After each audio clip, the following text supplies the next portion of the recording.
Welcome, Will, to this call. So maybe you could introduce yourself to people, Will, how you work, uh, and your background, basically. Sure.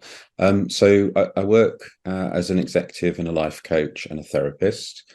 Quite a wide range of people working. My background is in education, so much of my work has been and is in the education kind of setting. Although I work with private clients from all backgrounds. In terms of the journey.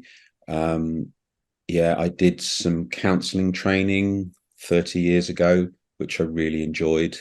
That ended up taking me down the route of a master's in counselling and guidance. Then the bug was just, launched. And I've just gone on discovering since then different approaches. So NLP, neuro linguistic programming, various approaches to psychotherapy, what else? Clean language, emotional freedom techniques, which introduced me to this whole area of somatic psychotherapy type approaches, and the importance of that kind of approach with trauma treatment and support. And then more recently, MBIR, the Mindfulness Based Inner RePatterning, which has slotted beautifully into that whole portfolio of skills, because it does things that other things don't do. And that's what I love. That's why I'm so obsessed with finding new ways of working all the time. It's where are things working really well, but where are the gaps, and Mm. is it that's required there? Is it something about the way that I'm working with someone, or is it that there's a tool or a technique or an approach that's needed that helps with that? Yeah, absolutely. That would be exactly the same way, I think, when you're doing therapy with people. And that's the reason why I developed this approach, actually. I could see some gaps and I was thinking, what's the simplest way to work with these type of clients who've got these kind of problems? And that's where I came up with the idea of mindfulness-based inner repatterning. And I noticed you got kind of a similar background to me, which is the neuro-linguistic programming, which which is basically don't beat around the bush, I mean, go straight for it. Yeah, And I yeah, mean, the NLP stuff really give me that great understanding, of how the systems work and how powerful we are and how the resources lie within, and how if we work properly with the human system, yeah. tremendous things can be achieved. Now, you've done quite a bit of work with mindfulness-based inner repatterning. Where are you finding it specifically helps? Maybe that it fills a gap that maybe other things are not quite filling as well. Yeah, it's interesting. I was thinking about this before we got together today for this conversation. I do work with leaders, senior leaders, often in very challenging circumstances, and it's so interesting. We often end up working not on how to solve the problem, but how to remove the blocks within the leader that are Hmm. preventing the flow and preventing the courage, often, because it often comes down to having the courage to do what really feels right. And mindfulness based inner repatterning is just it's such a gentle way of working, and yet it's so potent. And you see the shifts in people so quickly, but so gently and organically. And that's where I love EFT, and I think it's a revelation in terms of the way it works and the outcomes it gives people. Mindfulness based in repatterning is so good when you can't quite get hold of what it is. Mm. I can't think of another way to kind of describe it. Maybe, give an example. When a person knows that something doesn't quite feel right or isn't quite flowing, and they can't put their finger on what exactly that is. And that's where MBIR is so good, because you don't need to. You Yeah. Yeah. don't need to be so specific. And I also find, I've talked about leaders there, but with young people, so I work in schools as well with young people, and very often with young people, they either can't articulate something because it's pre-verbal in terms of its origins and its roots, or there are other blocks and barriers in the kind of way of being able to speak freely about what it is that they need to work with. And MBIR is just brilliant because it's almost like the proverbial magic wand that when you can say to a client, you don't need to be able to think this through, to be logical about it. It provides this route into working in a way that just frees people up. So it really does occupy that niche, I think, in coaching and therapy, of being able to free people when they can't even say what it is that's holding them back. Yeah, and Sense, actually, go on. Yeah, I'm just. Does that make any sense? It's quite hard to articulate what it is and what it does, but Yeah. it is very potent in that way. I mean, you've just summed up a major reason why I developed it there, Okay. because I always used to think when I was doing therapy with people, why do they need to explain it so much to me so that I understand their problem when Mm, it's their own system that heals themselves? We really just support the natural healing mechanisms, and they don't need words to explain it to their own system at all. no, no. Because if you're talking in unconscious terms, subconscious terms, it knows everything about us, Yeah. every single little detail, because it's running the programs from which we operate. And so, really, I always think, we use intention, the power of intention in mindfulness based inner repatterning, which, of course, is an instruction to the mind as to what you want to achieve. And I always said best scenario, best outcome intention. But and then if you achieve it, fabulous. If you fall slightly less than that, not a problem because you've still done well.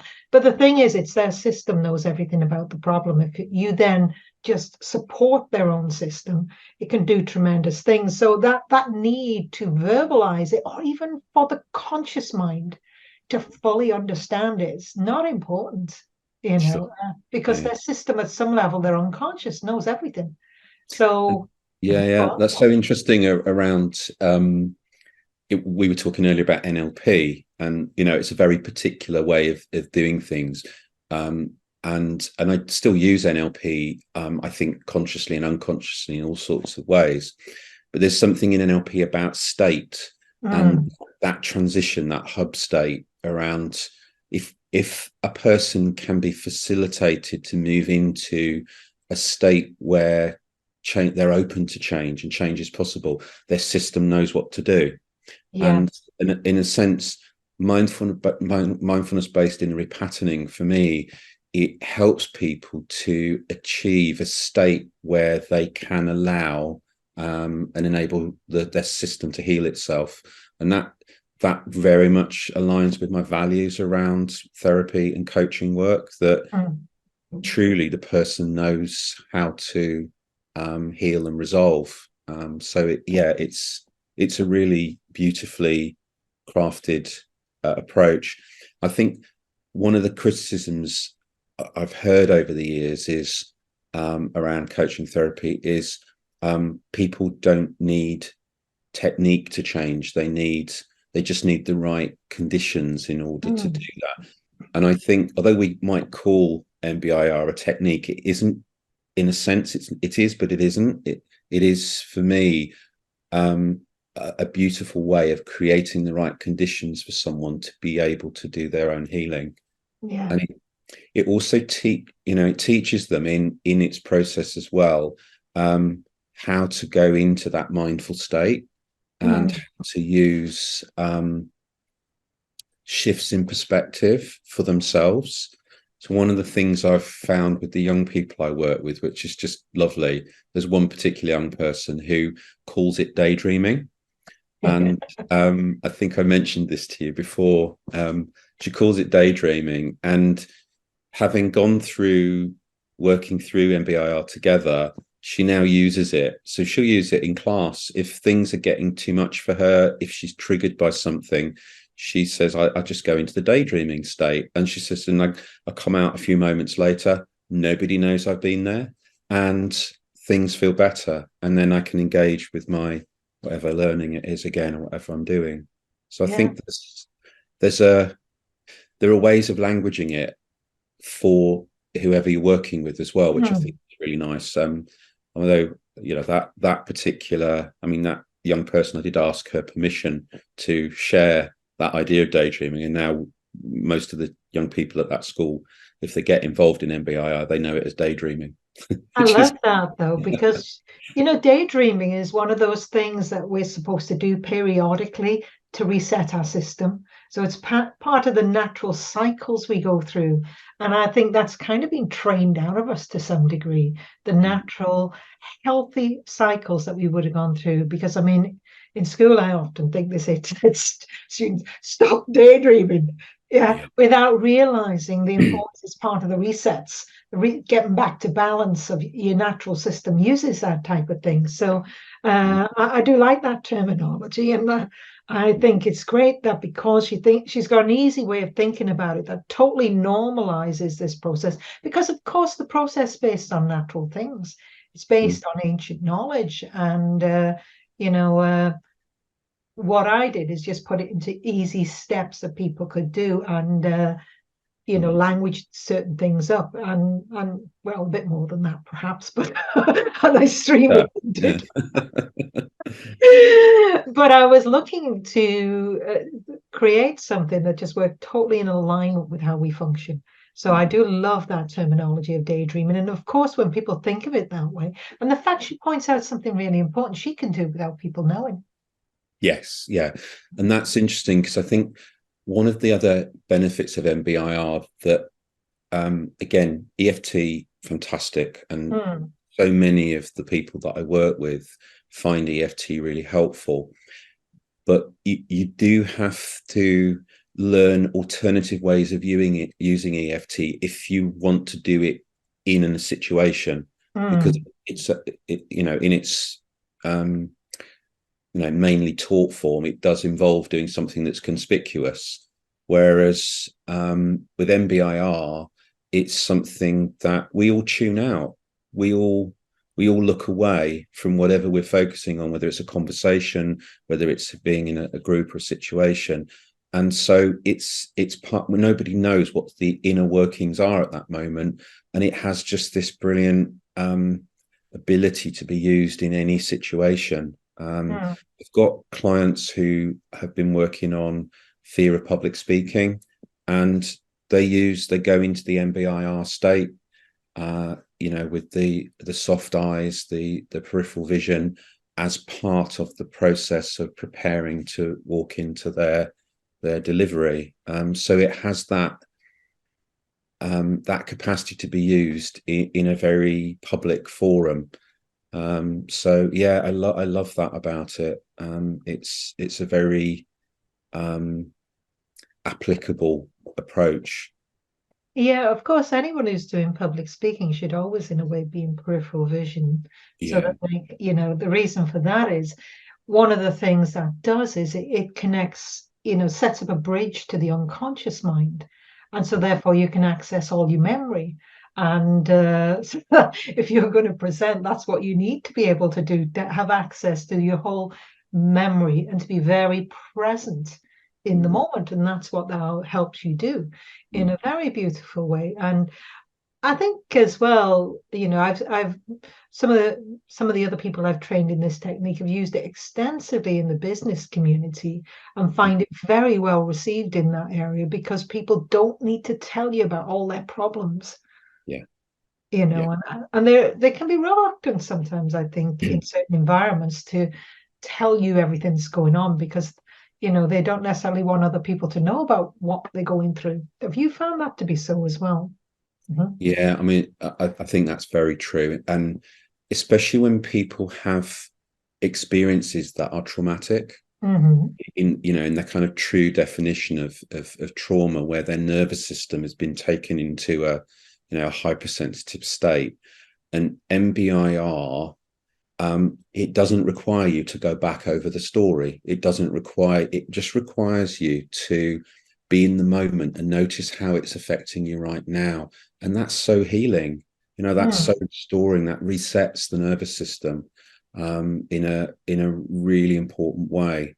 So I think it's both beneficial in terms of, not everybody wants to or needs to or can talk about the issue in depth, and sometimes it's not wise to, because we have that whole piece around potential of re-traumatization, which whilst counseling has many benefits, I've seen over the years situations where it isn't helpful to go over the past. But when you intervene with these beautiful somatic resetting kind of processes that are so gentle and honoring and respectful, they are so helpful. And that is across therapeutic but also coaching interventions as well. And I really think that the coaching world would really benefit from using MBIR. It isn't just a therapeutic approach, it's also a high performance approach, because it's about being able to fine tune your performance and to work through interferences. That Timothy Galway idea of our performance is improved when we take away the interferences from our natural unconscious ability to succeed and perform. So I think my sense is at the moment that MBIR is gaining ground, but people in those performance areas haven't yet realized its full potential. It's not just a therapeutic tool, it's also very valuable from a kind of excelling and improving perspective too. Yeah, I definitely think I've done a lot of when I was developing this, I was doing a lot of research into optimum performance and the mind state associated with that. And it falls beautifully into alignment with that. So I'll need to finish in a moment. But what's the last thing you'd like to say, really, Will? What would you like to say specifically before we do finish? And thank you very much for joining me. But what would you like to say? I'd like to encourage people to take up the training and to learn MBIR. It's a perfect complement to EFT, to NLP, to any other kind of intervention approach that you use, and definitely do your course, because it's the lovely thing about working with you, Tania, is that I've met so many lovely people, and I'm still in touch with a number of people that I've really connected with, even though some of the courses we've done online, it doesn't seem to matter. So I'd say it's very enriching, not just for your clients but also for yourself, and for growing that network of good people. You have a really lovely way of drawing in good people to your courses.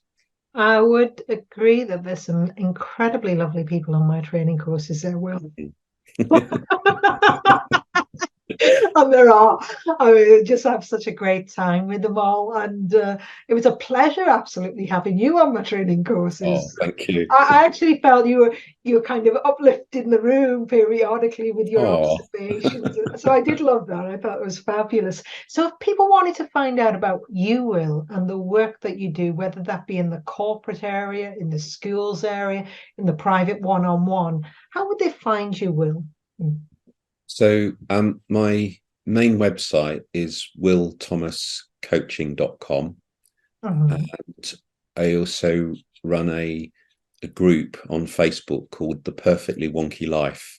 And so if you search Perfectly Wonky Life, you'll find a website, you'll find a group, and that's where it's building a real momentum at the moment. And the Perfectly Wonky Life was built around helping people to thrive after they've been through adversity and they're going through adversity. But yeah, the main place to go would be willthomascoaching.com, and from there you can we could get into conversation, which would be great. That would be lovely. But thank you for joining me, and thank you for sharing your knowledge. I find it very insightful. Is that the right word? Insightful, in depth. Yeah, and you say so many things that I have aligned to the technique, but you've put it very beautifully out there in a nice way. So thank you for That's that. really kind. Well, So thank you for all your support and training over the years. and thanks, Will. Thanks for joining me here. Thank you very much.